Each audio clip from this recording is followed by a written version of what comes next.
The crystal chandelier above the king's table cast cold, fractured light across the polished mahogany. King Alaric, his silver-white hair gleaming, felt the familiar ennui of power. He was scheduled to meet the High Council in an hour to finalize the vampiric sovereignty treaty, a triumph of his 3-century reign. He hated these formal negotiations in the exclusive Nocturne restaurant, a human establishment whose luxury was meant to signify neutrality. Alaric scanned the menu presented in the thick, leather-bound folder, expecting a list of rare blood vintages. Instead, his finger brushed against a piece of thin, crinkled thermal paper taped to the wine list. In aggressive, jagged ink, 3 lines screamed up at him. "Your fucking bodyguard sold you out. You are the payment." For the first time in 3 centuries, King Alaric felt the cold, sharp chill of fear slice through his perpetual self-control. He looked up. The room was beautiful, stiflingly so. Expensive oil paintings, golden trim, hushed voices, violence usually conducted here was masked by a smile. But Alaric noticed the men standing guard behind him, the royal guard, led by Commander Kalin, his oldest friend and sworn protector. Their heartbeats were too slow, too calm. Not the frantic vigilance of guardians, but the steady patience of jailers. Alaric lowered his gaze to the menu, concealing the note with his thumb. He had ruled for 3 centuries, survived wars, betrayals, and countless assassination attempts. Yet tonight, sitting among the supposed security of his own kingdom, his instincts screamed danger louder than ever before. And his instincts were already sluggish. He had noticed the scent the moment he arrived, a faint, floral aroma mixed with the high-quality incense that perpetually masked the Nocturne's kitchen smells. It was witch's bane, a neurotoxin designed not to kill, but to dampen the most powerful of vampiric senses and regeneration. He'd ignored it as a paranoid anomaly, proof of human fear. Now it was clear. He was drugged, slow, and trapped. "More sparkling water, Your Majesty?" The voice pulled Alaric back to the present. The waitress, Leora Vale, stood by his shoulder, her silver blonde hair pulled back tight, her uniform crisp. She was young, pale, and utterly unremarkable, precisely the kind of human nobody, especially not a vampire king, ever saw. Alaric felt his amplified hearing straining to catch her heartbeat. It was galloping, frantic, a desperate drumbeat against her ribs. She was terrified. But as he took the menu from her hand, her storm-gray eyes, ancient and determined, held his for a fraction of a second. There was recognition there. Urgency. Leora retreated with the menu folder, her posture stiffly professional, joining the other wait staff hovering near the kitchen entrance. Alaric glanced at his own royal guard, positioned along the wall. Kalin, his imposing, dark-haired commander, looked down at his silver watch. The movement was barely perceptible, a quick flick of the wrist. But to Alaric, it was a clock counting down to his end. Kalin was waiting for the buyer. The message was brutal, vulgar, and true. Kalin hadn't been securing the perimeter, he'd been sealing the cage. "Is something wrong, my king?"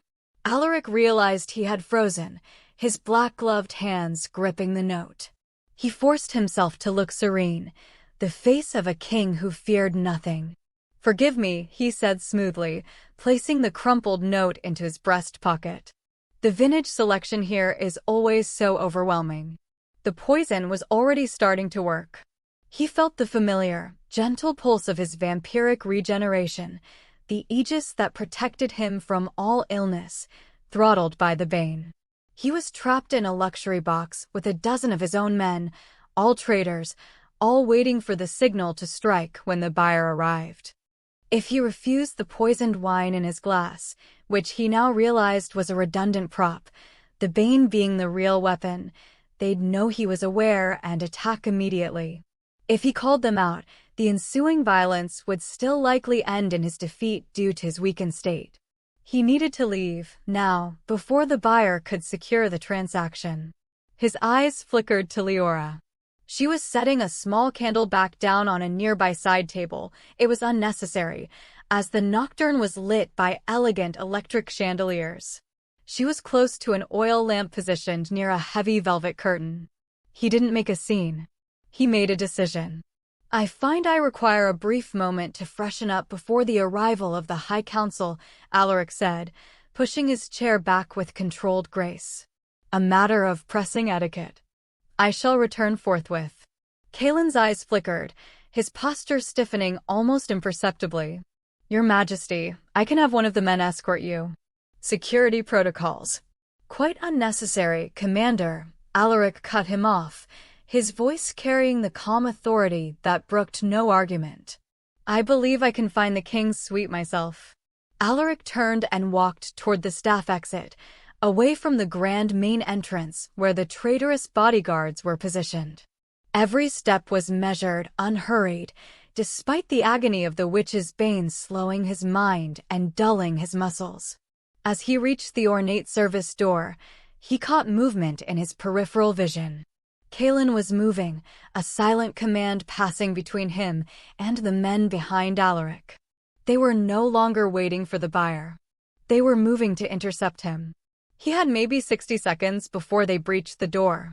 Alaric pulled the heavy staff-only door inward, exposing a narrow hallway lined with supply carts and the high-powered range of the kitchen. He was instantly met by a flash of movement. Leora, the pale waitress, had abandoned her station. She was by the massive gas range, her hand holding a match, her eyes locked on a grease-soaked cloth near a roaring pilot light. Your Majesty. Kalen's voice, now stripped of false loyalty, boomed from the dining hall entrance. Stop. The situation is compromised. Leora didn't wait. She tossed the lit match. The grease rag caught instantly, sending a whoosh of fire up the back wall, licking the bottom of the extractor hood and tripping the kitchen's heavy fire alarm. The room plunged into chaos. This way, Leora hissed, grabbing his arm with surprising strength. The heavy, formal door to the dining hall shuddered as Kalen and the other guards slammed against it. They have hunters in the front. The whole building is surrounded. We have to go through the service network. Who are you? Alaric demanded, even as his legs began to weaken, the bane working faster under stress. Someone who noticed your commander's signals, she retorted, not looking at him, yanking open the heavy steel door to the industrial walk-in freezer. Move, Your Majesty. We have maybe 30 seconds before they breach that door with silver netting. Behind them, the staff door exploded inward, splinters flying. Men in black tactical gear poured through, their silvered weapons gleaming in the harsh kitchen light. Alaric didn't hesitate. He plunged into the blinding steam and clatter of the kitchen with the mysterious waitress right behind him. The heavy steel door of the freezer slammed shut just as the first shot, not a crossbow, but a silenced rifle, punched through the metal. The hunt had begun in Leora's domain. The steel door of the walk-in freezer groaned shut behind them with a heavy metallic clang, momentarily silencing the shouts of the king's men. Alaric barely registered the immediate drop in temperature. His mind was a slow, burning fog thanks to the witch's bane, and the sudden shift from the dining hall's polite warmth to the kitchen's chaotic humidity was jarring. He leaned heavily against a wire shelf stacked with frozen cuts of meat, fighting the sudden dizziness. His regal black suit, once immaculate, was now smudged with soot from the diversion fire Leora had just created. They'll use silver shot on the hinges, Leora hissed, already moving. She didn't look at him like a king, but like a damaged cargo she needed to move fast. They know we're in here. We have to go through the service network now. The service network? Alaric repeated, the words feeling thick in his mouth. He felt frustratingly slow, his vampiric speed reduced to a human jog. He was the apex predator of the night, yet here he was, cornered in a chiller box. Leora yanked open the opposite door of the freezer, revealing the sprawling, industrial chaos of the nocturne's main kitchen. Copper pots hung precariously above gas burners, Steam hissed from pressure cookers, and the air was thick with the smell of roasting meats and panic. The real kitchen staff, faces white with terror, huddled beneath stainless steel tables, abandoning their posts. "This is my territory, King," Leora said, not bothering to lower her voice. "The king's suite is a trap. I know the blind spots, the shortcuts, the ways out that aren't on a map." Behind them, the freezer door burst inward with a deafening crack. Commander Kalen stood in the smoke and steam, his face a mask of furious betrayal. "King Alaric, stop this foolishness. You cannot escape your destiny." "My destiny was never servitude," Kalen Alaric managed, pushing off the wall. "It is when you grow weak." Kalen roared, already surging forward. The other guards, 6 of them, poured in, their black tactical gear making them look like a brutal shadow tide against the white tiles. Alaric lunged, attempting to activate the burst of speed that normally covered 20 feet in a heartbeat. But the bane dragged at his limbs. It was like trying to run underwater. He managed only a stumbling dash, heading straight for the cooking line. "Not that way," Leora shouted. She grabbed a towel and yanked down on a heavy copper pipe above the deep fryer station. A valve hissed open, releasing a sudden, powerful blast of superheated steam directly across the main aisle. The lead guards, all vampires, Alaric noted with a cold spike of fury, pulled up instantly, shielding their faces. Even weakened, the sheer heat and force would blister their sensitive skin. "Grease traps." Leora screamed over the blaring fire alarm and the hiss of steam. She pointed toward the dishwashing station. "The floors are slick there." Alaric understood.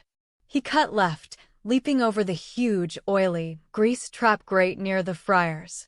The 2 nearest guards, moving with less grace in their heavy boots, hit the oil slick simultaneously.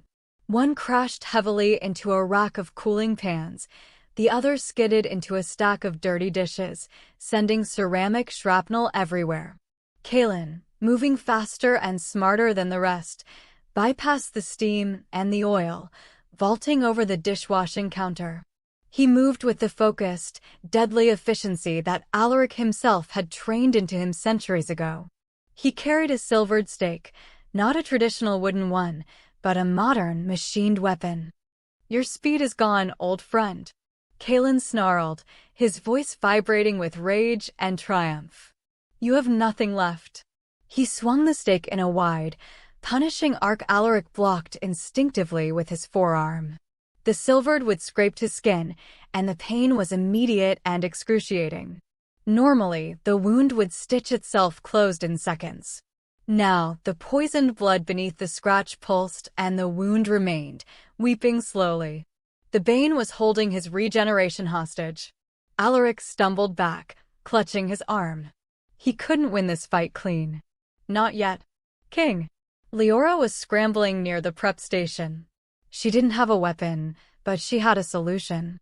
She grabbed a huge, heavy knife block, the kind secured to the counter and filled with razor-sharp instruments, and shoved it off the edge with all her desperate strength. The block hit the floor directly between Alaric and Kalen. Dozens of professional-grade knives flew out like shrapnel. Kalen jumped back, avoiding the blades. But one of the trailing guards, already blinded by steam and slipping on the oil, couldn't stop. A long, thin fillet knife embedded itself squarely in his throat. The traitor dropped instantly, a gurgling sound swallowed by the noise of the alarm. He was dead before he hit the ground, the knife still vibrating. Alaric stared at the fallen guard, the first casualty of the night, and then at the weapon protruding from his neck. "I didn't do that," he thought, the reality of his own physical weakness hitting him harder than any blow. "She did." He shoved Kalen away with a burst of frantic, human-level strength and snatched the silvered stake from the dead guard's useless hand. It was crudely made, but it was a weapon. "You've sealed your fate, human." Kalen yelled at Leora, his eyes burning with fury over the loss of his man. "I'll break you slowly when I'm done with him." "Try it, Commander." Leora shot back, her voice shaking but defiant. She grabbed Alaric's hand and pulled him toward the back wall. Final exit. Hurry. They sprinted past the massive, humming refrigerator units and industrial shelves stacked high with canned goods. The remaining guards were mobilizing, surrounding the large kitchen in a semicircle, avoiding Leora's traps but closing the distance. Where are we going? Alaric demanded, panting. His legs felt like lead weights. Leora didn't answer with words. She slammed her shoulder against a small, unmarked wooden door next to the loading dock. It gave way, revealing a cramped, vertical shaft. The king's only way out of the nocturne, she said, pointing down into the dark, filthy hole. Dumpster chute. It leads straight to the underground alleyway. Alaric, the regal monarch who commanded armies and lived in a castle of crystalline perfection, stared down into the trash-lined, grimy darkness. You have to be kidding me, he muttered. They're coming with silver nets and fire now. Leora's eyes darted back toward the main kitchen entrance. Take a deep breath and jump. It's the only way we lose the dogs. The sound of Kaelin's heavy boots pounding across the tiles was the only permission Alaric needed. He didn't climb. He fell, plunging down the metal shaft, the foul stench of 3-day-old garbage hitting him like a wall. Leora, with a quick, decisive maneuver, scrambled after him. The heavy wooden lid slammed shut above them just as Kaelin reached the small door. The sounds of enraged shouts and heavy impacts echoed briefly down the metal shaft before Alaric and Leora tumbled into a massive, overflowing industrial dumpster with a sickening, wet crunch. They were free of the nocturne. But the hunt had just spilled onto the dark, neon-lit streets of the capital, and Alaric was still weak, bleeding, and now fully dependent on the waitress covered in garbage beside him. They erupted from the dumpster into the narrow, rank alleyway behind the nocturne. The air here was a stale mixture of exhaust fumes, stale rain, and the metallic tang of city dust, a stark contrast to the perfumed terror of the restaurant. Alaric stumbled, scraping his hands on the rough asphalt. The fall, combined with the lingering effects of the witch's bane, had left him profoundly disoriented.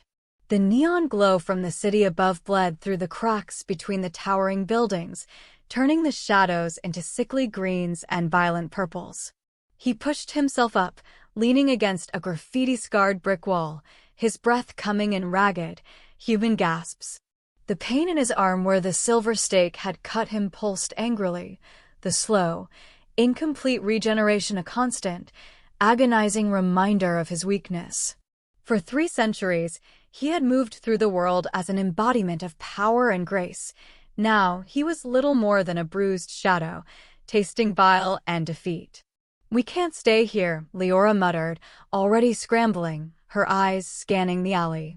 She was covered in garbage sludge, a dark, sticky stripe running across her face, but her movements were sharp and focused. They'll use trackers. They'll sweep the perimeter within 2 minutes of finding the chute. Trackers, Alaric repeated, the word echoing fuzzily in his mind. He wasn't used to this level of vulnerability. He was accustomed to neutralizing threats, not evading them in the city's refuse. He saw the world from the top floors of the citadel. He had never walked the slums below. The sheer chaotic density of the capital, usually a comforting sign of his power, now felt like a crushing labyrinth designed for his demise. Yes, trackers. Specialized dogs, probably half-vampire hounds. They'll follow your scent for miles, Leora snapped, grabbing his injured arm. The contact sent a jolt of pain through him, but it also jarred him back to the present. Move, King. Your arrogance won't save you in the Undercity. Her bluntness, completely devoid of deference or fear, was jarring. She treated him as a liability, not a ruler. The dynamic had violently shifted. The king was the wounded asset, and the waitress was the field commander. They slipped out of the alley onto a broad, bustling avenue where the true nightlife of the city throbbed. Music blared from dive bars, street vendors hawked dubious food, and the air crackled with desperate energy. Alaric's senses, though dulled, were overwhelmed by the cacophony. The faces of the humans blurred, their cheap perfumes and harsh soaps creating a noxious fog. "We need to break the trail," Leora said, pulling him into the shadow of a darkened storefront. "Fast. And wet. They can't track in the tunnels." "The tunnels." "The subway," she explained, glancing up at the glowing advertisements for blood banks and nightlife that lined the towers. "It's the closest, fastest way to disappear. We need to go 2 stops out, get off at the old central station, and loop back into the service ducts." Alaric nodded mutely, accepting her plan without question. The simple necessity of survival had stripped away his royal hubris. He was navigating a world he knew nothing about, guided by a woman he had barely registered an hour ago. They descended into the grimy, humid mouth of the subway station. The air immediately grew thicker, heavy with the smell of ozone and damp concrete. Alaric felt a familiar shiver run down his spine, not fear, but pure revulsion. These were the depths of the city, the human arteries he had always kept far below the polished marble of his kingdom. As they bought 2 cheap, single-ride tokens, Alaric's compromised vision started playing tricks on him. The neon signs for energy drinks and cheap transit shimmered, casting strange, elongated shadows on the walls. He heard the metallic grind of the approaching train, but overlaid on that sound was the high-pitched, mocking laughter of Kaelin, and then the distant, guttural baying of the tracker hounds. Hallucinating, he realized with cold dread. The witch's bane was designed to target the vampiric nervous system, and the stress of the escape was amplifying the symptoms. They boarded the train, which was crammed with weary night workers and late-night revelers. Leora shoved him into the corner, using her body to block him from immediate view. She was small, but fierce, creating a tiny pocket of safety in the suffocating crowd. "Don't look at anyone," she whispered fiercely. "Don't use your eyes. Look down." They might have sent lookouts to monitor the hubs. Alaric obeyed. The humiliation was profound. He was hiding among the very citizens he was supposed to rule over, disguised by the grime of their common spaces. He watched her hand, small, calloused from years of carrying trays, grip the railing. This was her reality. Survival wasn't a political strategy for her, it was her shift work. As the train rattled forward, the motion and the closeness of the humans intensified Alaric's symptoms.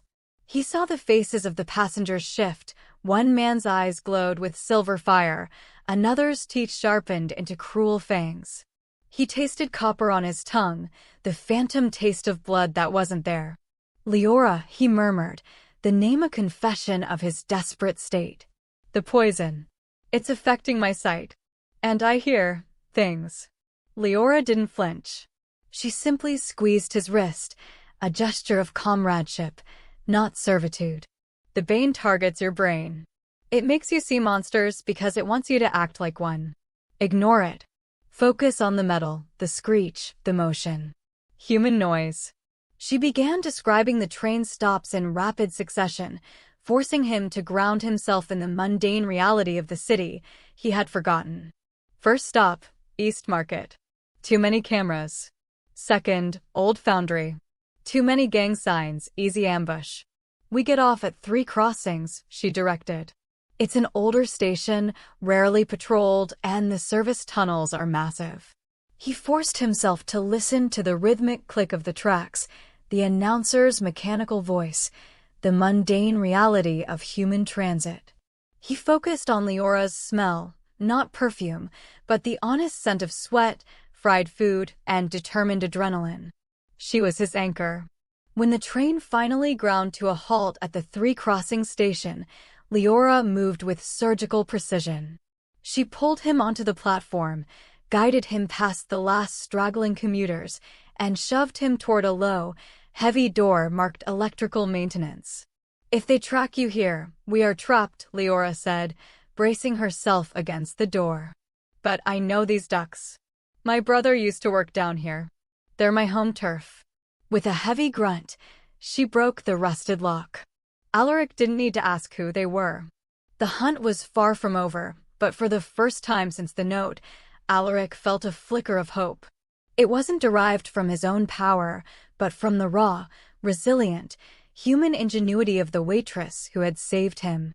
The king had become the burden, and the waitress had become the leader of their two-person army. They descended into the cold, electrical darkness of the Undercity. The maintenance tunnels beneath 3 crossings were a maze of exposed wiring, dripping condensation, and forgotten pipes. Leora navigated the darkness with an uncanny certainty, moving through the narrow passages that would have baffled the most seasoned royal scout. She led Alaric, whose senses were still fractured, through a decommissioned air duct, up a rusted ladder, and out onto the roof of a low, tenement building in the heart of the city's old factory district. The king, accustomed to sleeping in velvet-draped, soundproofed chambers, felt the rough gravel of the rooftop biting into his knees. He was exhausted, aching, and keenly aware of the grime coating every inch of his once impeccable attire. "We're close," Leora whispered, pulling him along a narrow ledge. "My place is just below. It's small, but they won't look here. Too insignificant." They entered the building through a fire escape, descending 3 flights into a corridor saturated with the smells of cheap cooking, mildew, and desperation. Leora unlocked a door that looked like it had been kicked in and repaired countless times, and shoved Alaric inside. Her apartment was tiny, a single room dominated by a narrow cot, a hot plate, and a wobbly card table. Dust motes danced in the single shaft of weak streetlight that filtered through the grimy window. It was the antithesis of Alaric's gilded prison, yet here, he felt safer than he had all night. Leora locked the door, throwing the deadbolt and jamming a chair beneath the knob for good measure. She turned to Alaric, stripping off her ruined apron and tossing it onto the floor. "Sit," she ordered, gesturing toward the cot. "You look like you're about to pass out. I need to get that silver out of your arm before it poisons your core." Alaric didn't argue. He sank onto the cot, the thin mattress protesting beneath his weight. His head swam. The bane was finally beginning to dissipate enough that he could think clearly, but the residual weakness left him profoundly vulnerable. He watched as Leora moved with practiced efficiency, pulling a dusty first aid kit from under the sink. She came back with tweezers, a small bottle of cheap disinfectant that smelled heavily of rubbing alcohol, and a handful of gauze. "This will hurt," she warned, dabbing the liquid onto the silver scratch on his forearm. The pain was searing, immediate, and utterly consuming, far worse than any stake wound he had ever suffered in full health. The combination of the holy toxin and the human disinfectant was torturing his vampiric cells. He gritted his teeth, a low, guttural sound escaping his throat, but he kept his voice steady. "Do it. Quickly."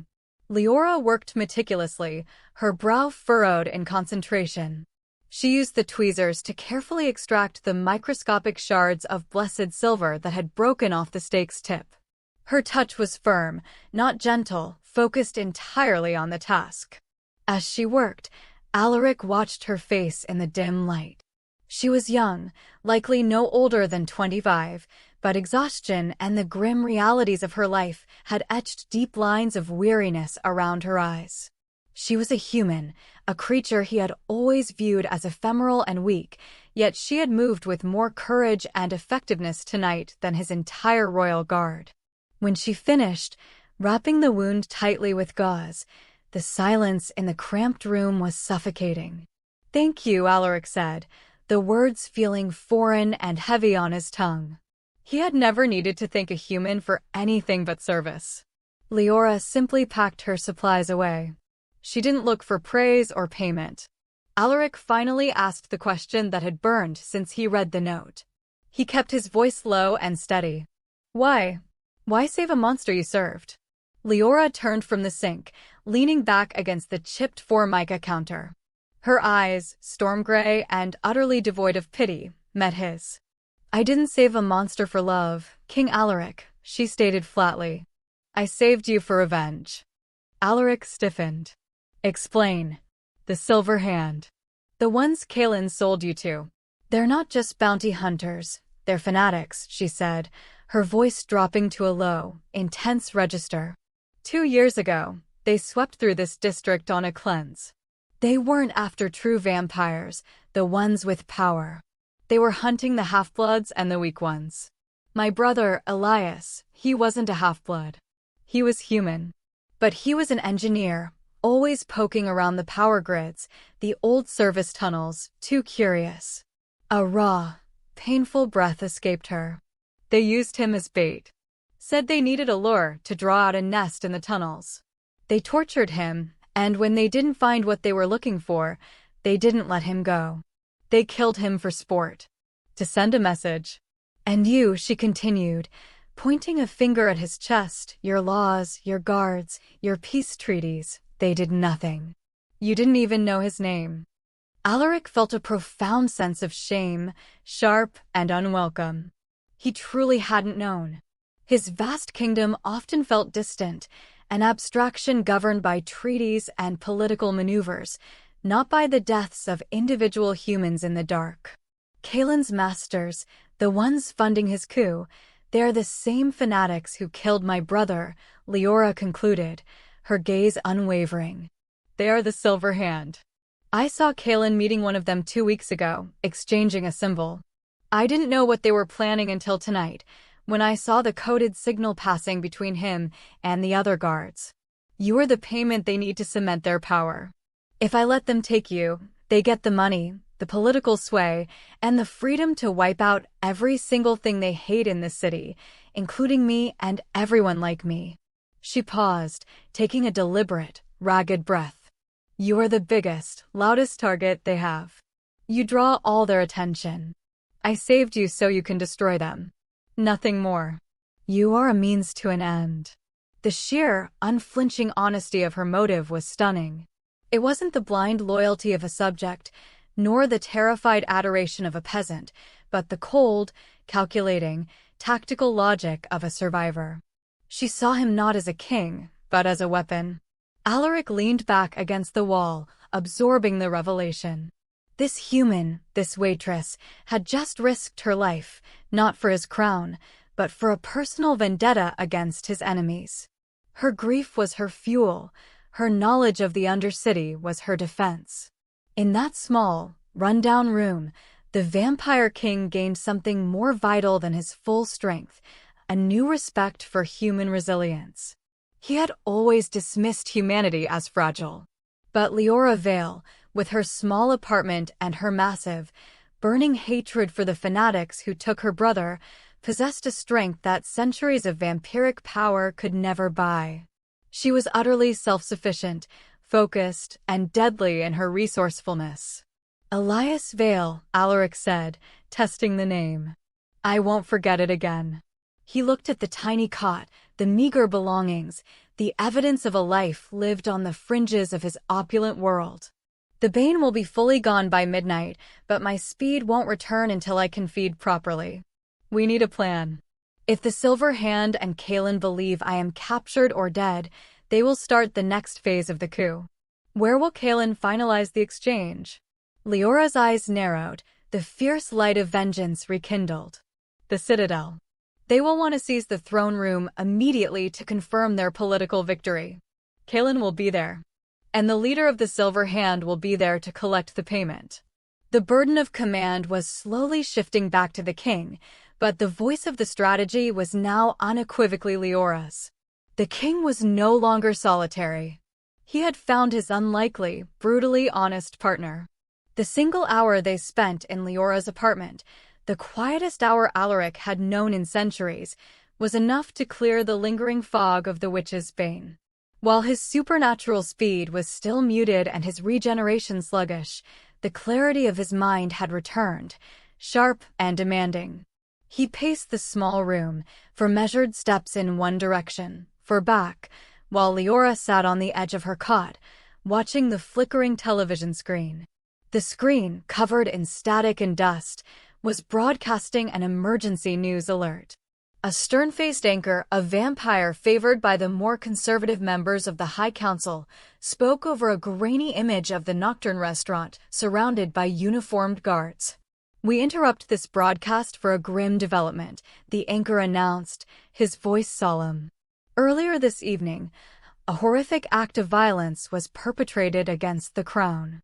King Alaric, beloved ruler of the capital, has been assassinated by a rogue faction of human rebels during a supposed treaty negotiation. Alaric stopped pacing. The lie, simple and effective, was chilling. It shifted the blame, ignited the public's deep-seated fears of human aggression, and immediately justified the ensuing crackdown.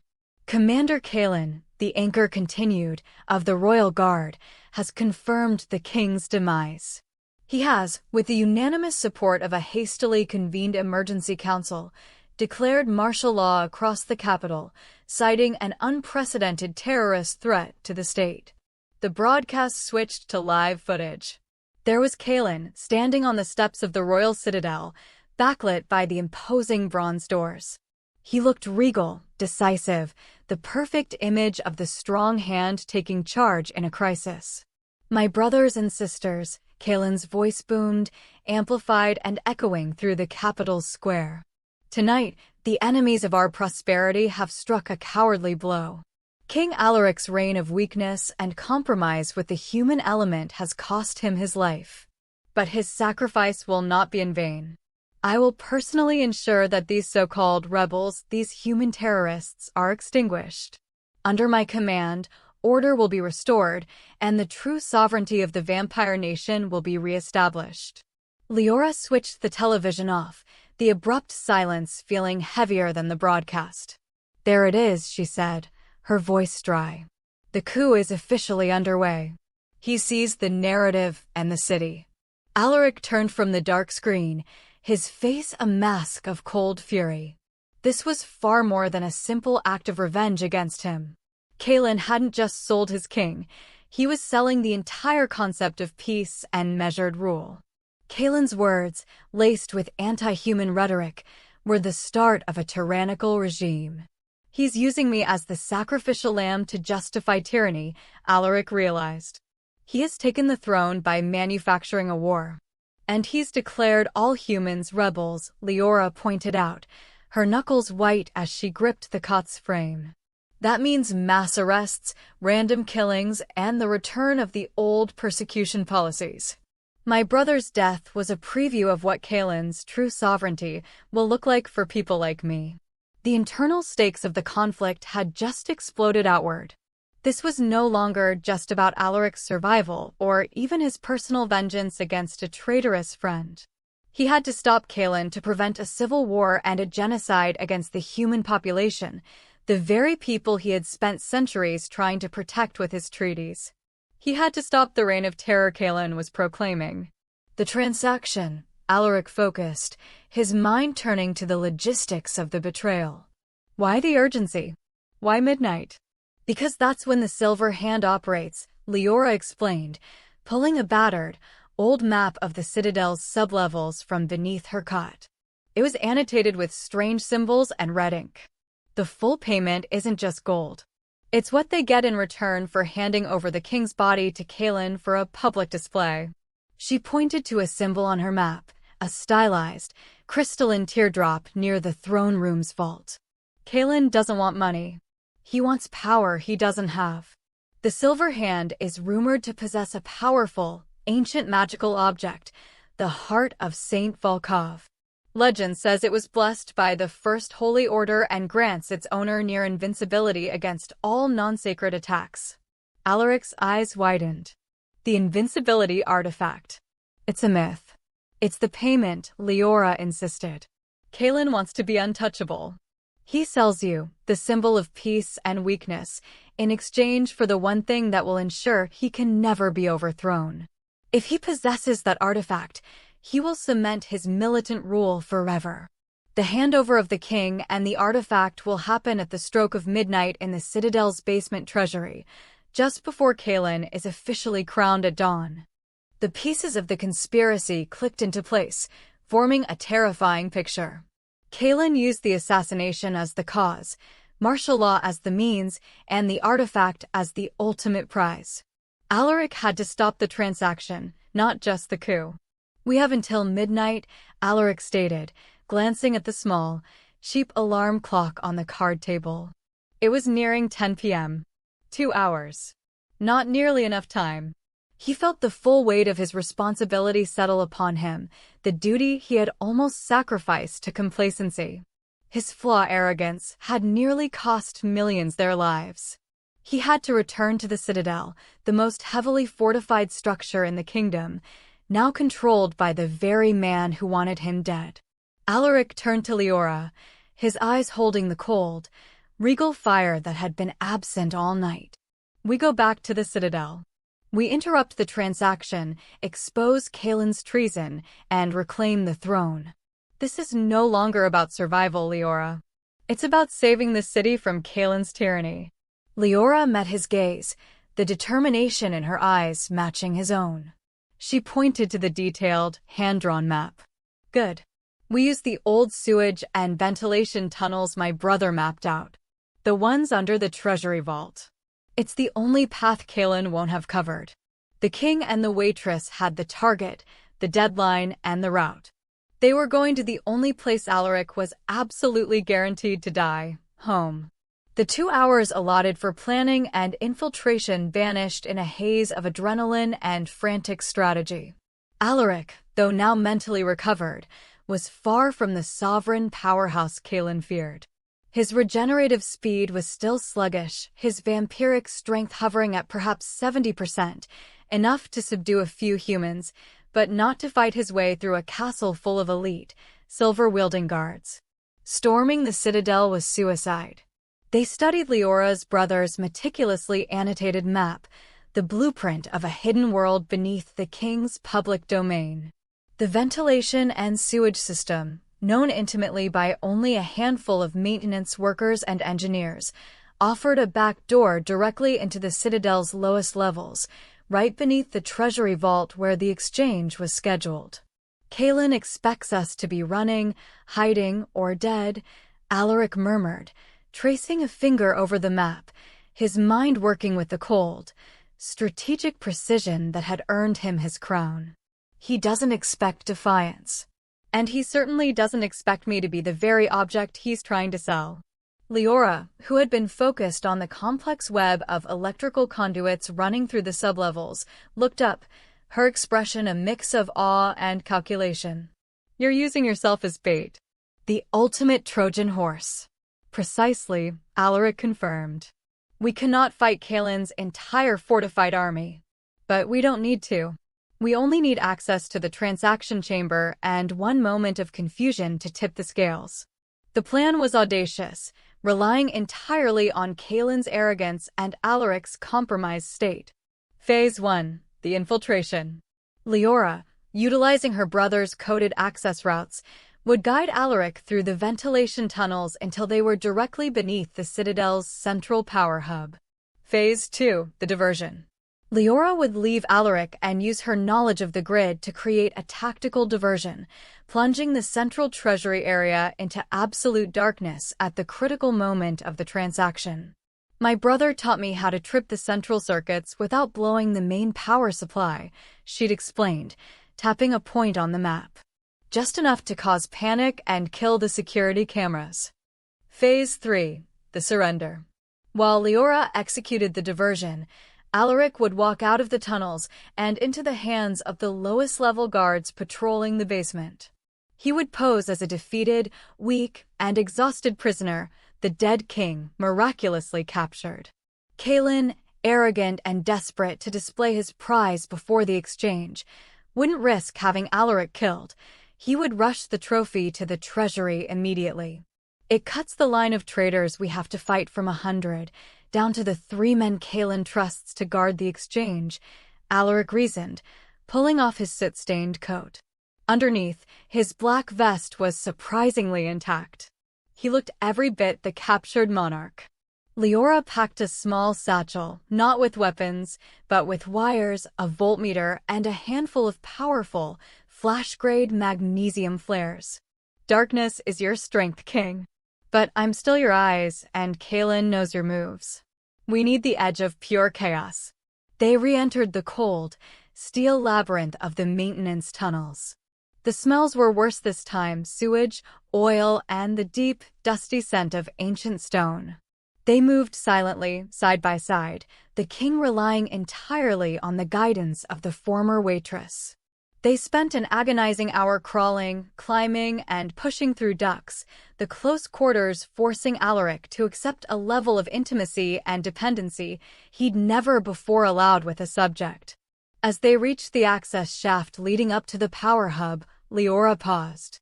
"This is where we split. The hub is 20 feet above us. The treasury is 70 feet further down the main corridor." Alaric nodded, his eyes adjusting to the absolute darkness, his heartbeat steadying for the impending confrontation. He looked down at the silver dagger he'd taken from the traitorous guard in the kitchen, its cold weight a temporary comfort. He was going to walk into the heart of his enemy's power, unarmed except for his mind and his rage. He looked at Leora. Her face was tense, her eyes reflecting the desperate light of her phone screen. "Be safe, Leora Vale," he commanded, the traditional royal blessing replaced by a raw, personal urgency. "I'm doing this for Elias, King," she reminded him, ensuring the focus remained on the mission, not sentiment. "I'll kill the lights at exactly 11:59 p.m. Don't trust Kalen for a second. He will not keep you alive once he has that artifact." "I know," Alaric said, a grim smile touching his lips. "But he'll have to get me there first." Alaric climbed out of the ventilation duct and into the cold stone corridor of the Citadel's basement, leaving Leora to ascend to the electrical hub. He smoothed his vest, ran a hand over his hair, and walked toward the faint light spilling from a security checkpoint 50 yards down the hall. He didn't run. He walked with the measured, exhausted slump of a man who had fought for his life and lost. He allowed his face to look pale, his movements to be slow, the perfect image of a king weakened, hunted, and broken. He dropped the silver dagger just outside the checkpoint's light, a final gesture of surrender. He heard the shuffle of feet and the low voices of 2 guards. They were young, vampires he barely knew, lower ranks, likely oblivious to Kalen's true plot, simply obeying martial law orders. "Halt! State your identity," one guard yelled, raising his plasma rifle. Alaric stumbled into the light, raising his hands slowly, revealing the fresh, silver-stained bandage on his forearm. He did not speak. He let the image speak for him, the legendary king, defeated and covered in the grime of the city he failed to protect. The guards froze, their rifles lowering slightly in shock. They weren't looking at a monster, they were looking at their terrified, captured god. "It's him," the second guard whispered, the awe in his voice almost paralyzing. "The king. We got him." Alaric's gamble had paid off. The guards saw a trophy, not a threat. They had no idea they had just captured the deadliest Trojan horse in the kingdom.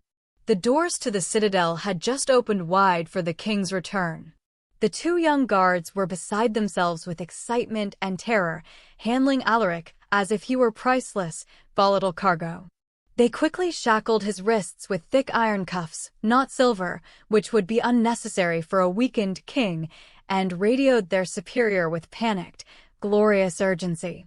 Within minutes, Alaric was escorted through a network of secure corridors, the walls lined with tapestries and portraits of his ancestors. The contrast between the grandeur of his home and the degradation of his capture was dizzying. They reached the treasury level, the heart of the citadel's wealth and power.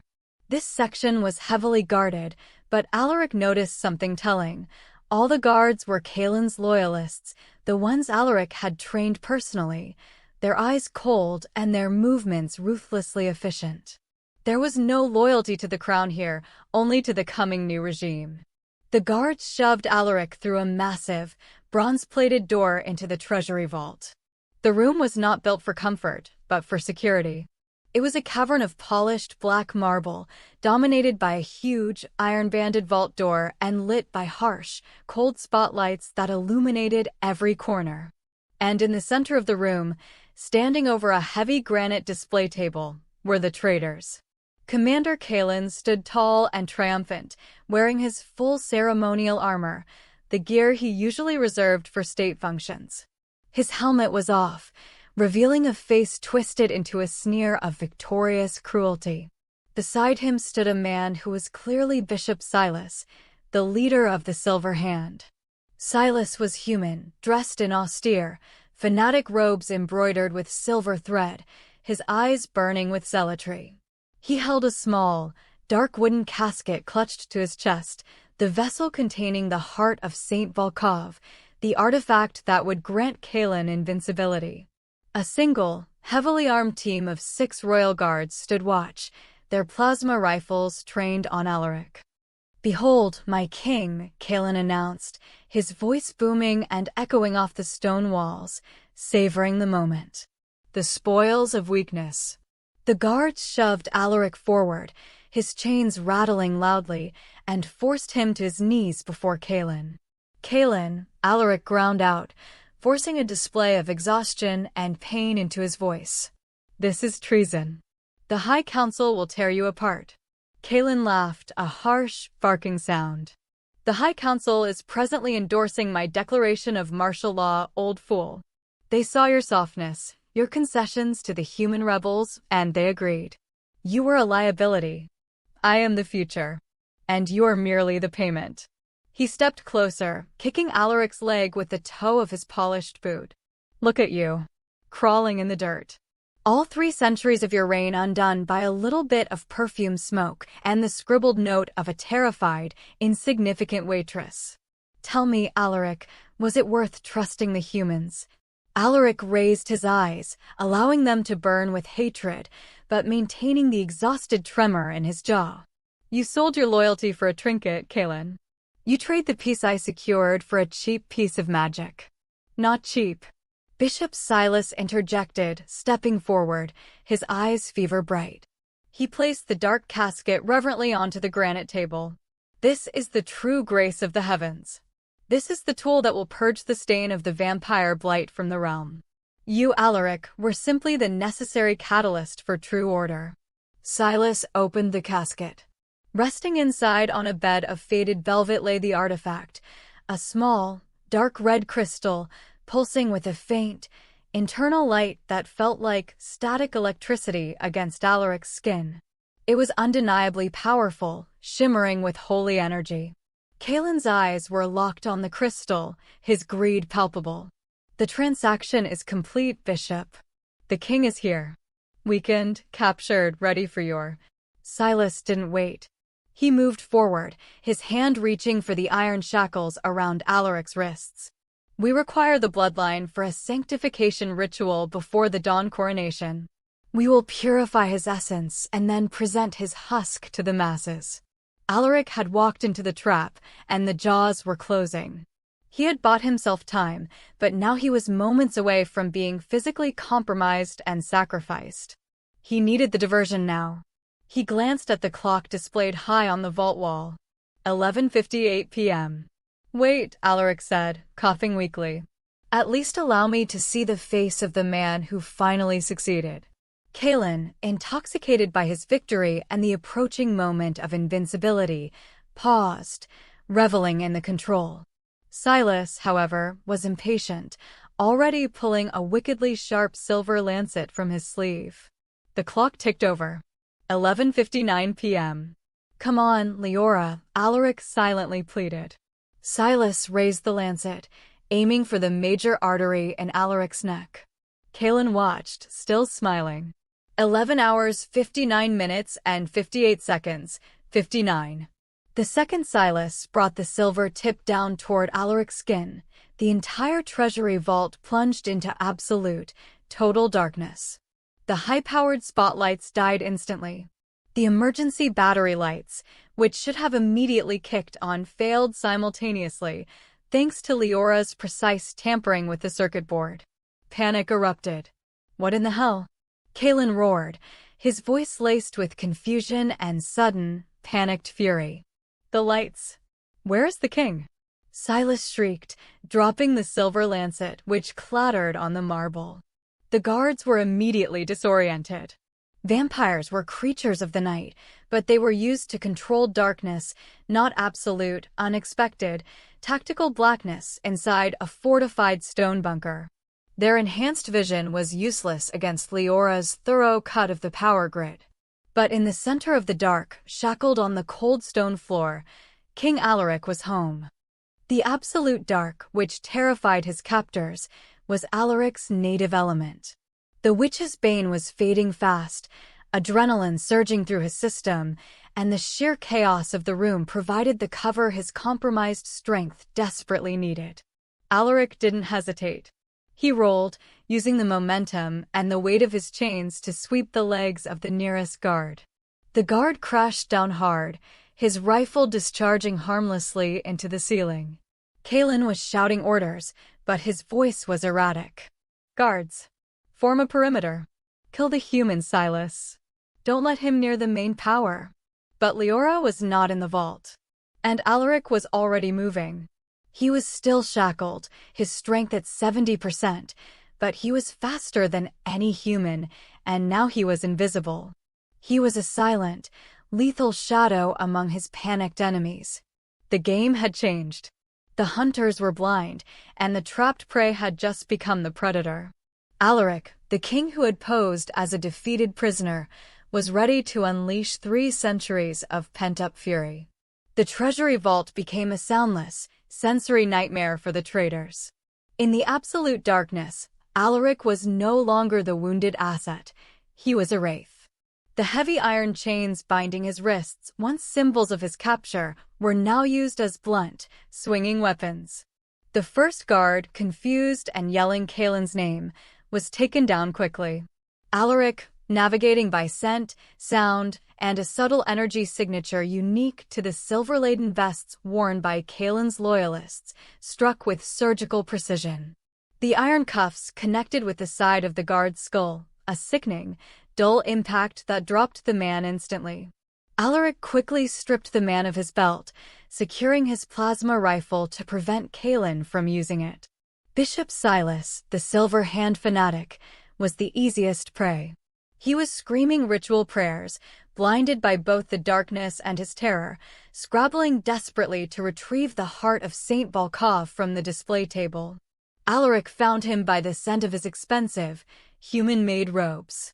He drove his shackled fist into the bishop's solar plexus, stealing the breath and the casket in one swift, brutal move. "The payment is revoked, zealot," Alaric whispered, allowing the low, resonant snarl of his true vampiric voice to leak out in the darkness. He did not kill Silas. He wanted Kalen to see the result of his failed alliance, but he rendered him incapacitated, a whimpering mess by the vault door. Kalen, however, was not easily defeated. He had ruled the royal guard for centuries and knew Alaric's tactical playbook better than anyone. He realized instantly that silence was the king's weapon. "Flare!" Kalen roared, his voice thick with frustration. He was carrying an emergency pack beneath his ceremonial armor. A split second later, a brilliant, sputtering magnesium flare ignited near the main vault door, hissing viciously as it cast a blinding, erratic white light across the cavernous room. The sudden, harsh illumination was a shock, but it gave Kalen his sight back. And it revealed the scene: 3 guards down, Bishop Silas weeping beside the table, and Alaric standing by the shadow of the colossal bronze door, holding the casket containing the heart of Saint Volkov. "You're still shackled, Alaric," Kalen screamed, pulling his silver-plated combat axe from the sheath on his back. "And you're still weak. I have the artifact, the men, and the speed. You only have arrogance." "You have treachery," Alaric countered, the cold fire returning to his eyes. He tossed the casket containing the artifact, now useless to Kalen, into the deepest shadow. "Come for me, traitor. Finish what you started in the dining hall." The fight was a brutal, uneven dance of shadow and light. Kalen was pure brute strength, fueled by rage, betrayal, and the belief in his own superiority. He was faster than Alaric, his physical power unhampered by the bane. He swung the heavy axe with devastating force, forcing Alaric to rely on sheer evasion. Alaric, however, fought with royal finesse. He didn't try to overpower Kalen. He used the limited space, feinting and dodging with ancient, practiced grace, leveraging Kaelin's heavy armor against him. He used the iron chains as a deterrent, keeping the axe just out of range. He was playing for time, counting on his strength returning in surges and banking on Kaelin's predictable fury. Kaelin landed a devastating blow.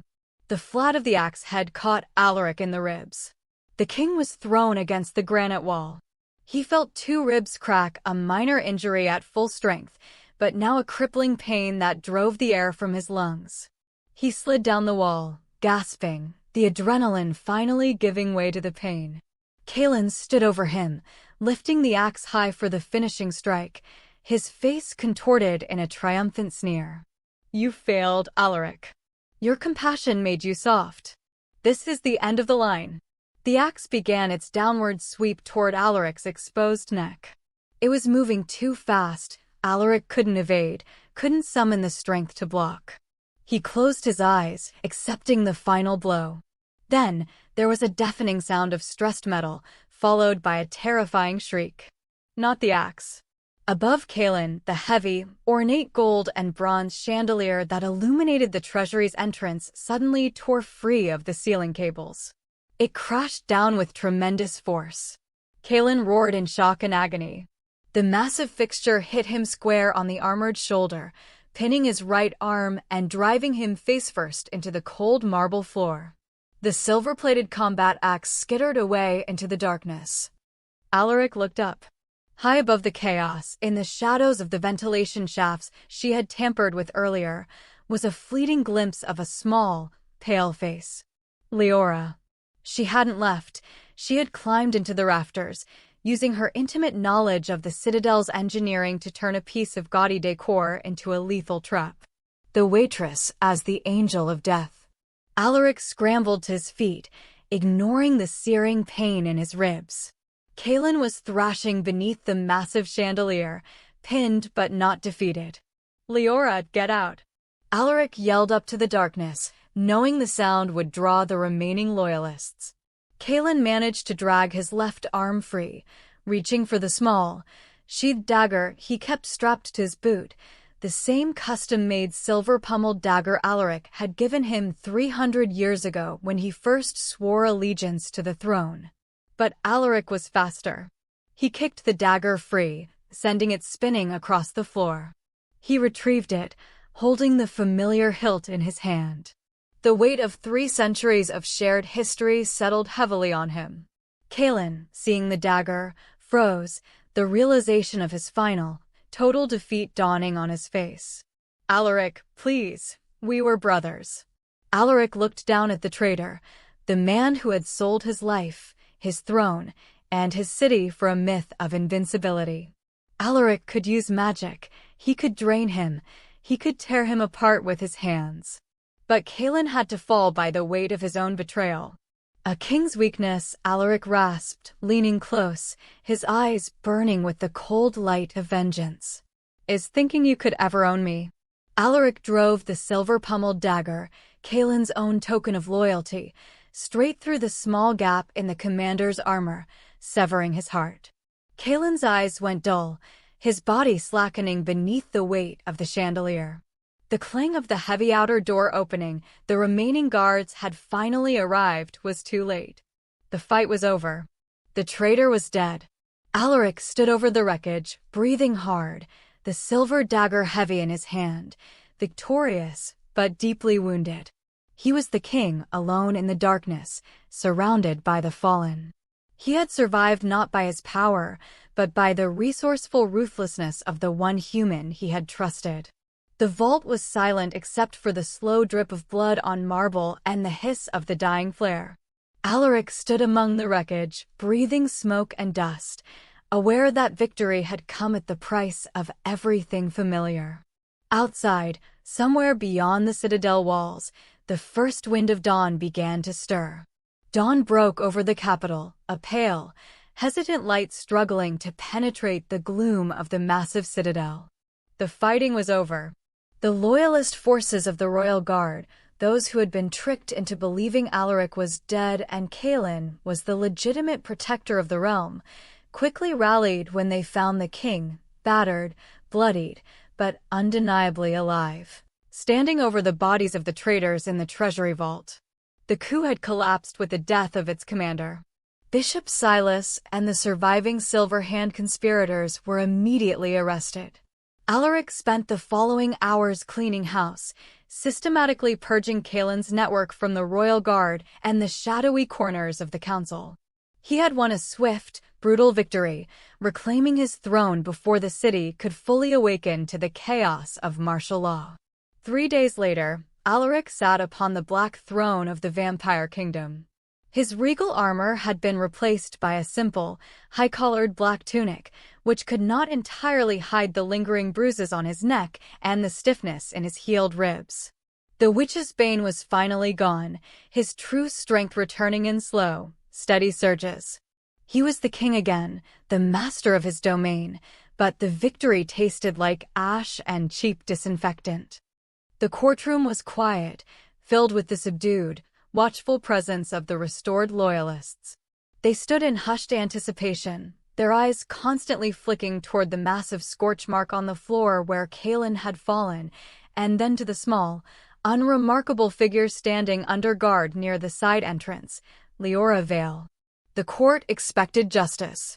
They expected the immediate execution of the human waitress who had not only witnessed the king's utter weakness and humiliation, trapped, poisoned, and crawling through sewer pipes, but who had also dared to openly command him. A king could not allow a commoner to possess such dangerous knowledge. Alaric looked down at Leora. She was cleaned up, wearing a freshly pressed servant's dress, but her stance was rigid, her face pale, yet her storm-gray eyes remained fiercely defiant. She stood ready to face the inevitable. He raised a hand, silencing the murmurs of the court. "Bring the witness forward," Alaric commanded, his voice deep and carrying the chilling authority that had always defined his rule. Leora was escorted to the foot of the throne. She didn't look at the vampire lords. Her eyes were fixed on Alaric, daring him to seal her fate. "Leora Vale," Alaric began, his gaze intense. "You risked your life to save me. You knowingly engaged in treason against the authority of the royal guard, aided in the murder of a senior commander, and witnessed the vulnerability of the crown." A collective gasp went through the room. The court knew the mandatory sentence for such acts. "By the ancient laws of the realm," Alaric continued, ignoring the rising tension, "you deserve the highest punishment. However, a king's greatest duty is to uphold justice and to honor the truth." He paused, then slowly, deliberately, Alaric did the unthinkable. He stood from the black throne, descended the 3 steps, and walked toward the small human woman who had saved him. In a court filled with centuries-old nobles, the invincible king lowered his head. Alaric bowed to Leora Vale. "My life was purchased by a traitor and redeemed by a woman who valued the truth more than her own safety," he stated, his voice ringing with absolute, crushing finality. "Commander Kaelin was a betrayer of the crown and an enemy of the people. Leora Vale is a hero of the realm. Her actions saved this city from tyranny and genocide." Alaric straightened, his eyes sweeping over the stunned faces of his assembled court. "Therefore, by my decree, all charges against Leora Vale are expunged. Furthermore, I hereby announce the immediate abolition of the antiquated hunting laws. Effective immediately, the open persecution or murder of any human by a vampire is a capital crime. The sovereignty of the king protects all people of this domain, regardless of bloodline." He was tearing centuries of conservative law apart with a single command, driven by the memory of Elias Vale and the ruthless logic of his sister. The court remained frozen in shocked silence. Alaric then turned back to Leora, offering her a hand. "I offered you immortality once, for your service. You refused, preferring the transient honesty of a human life."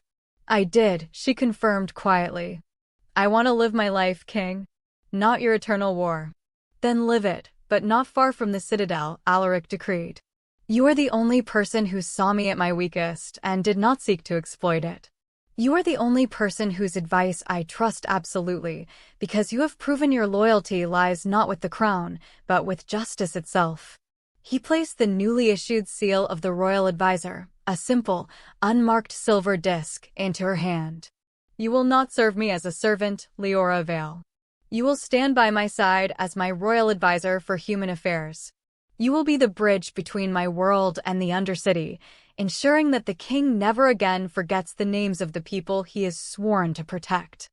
Alaric returned to his throne, watching Leora tuck the silver disc into her pocket, the smallest, most significant gesture of acceptance. He was the king again, untouchable and supreme. He had the power, the kingdom, and the restored peace. But as he looked out across the court, his gaze finally settled on the empty space near the throne where Commander Kalen had stood for centuries. The emptiness was profound. Then his eyes moved to Leora, standing quietly at the foot of the dais, the only shield he truly trusted. He realized the greatest change was not the new law, but the fundamental loneliness of his reign. He had accepted that he could no longer rely on loyalty based on blood or longevity, but only on the hard one, brutally honest trust of a waitress who had saved him for the sake of her dead brother. He ruled now, not just with power, but with purpose, a purpose anchored by the fierce, human heart standing at his side.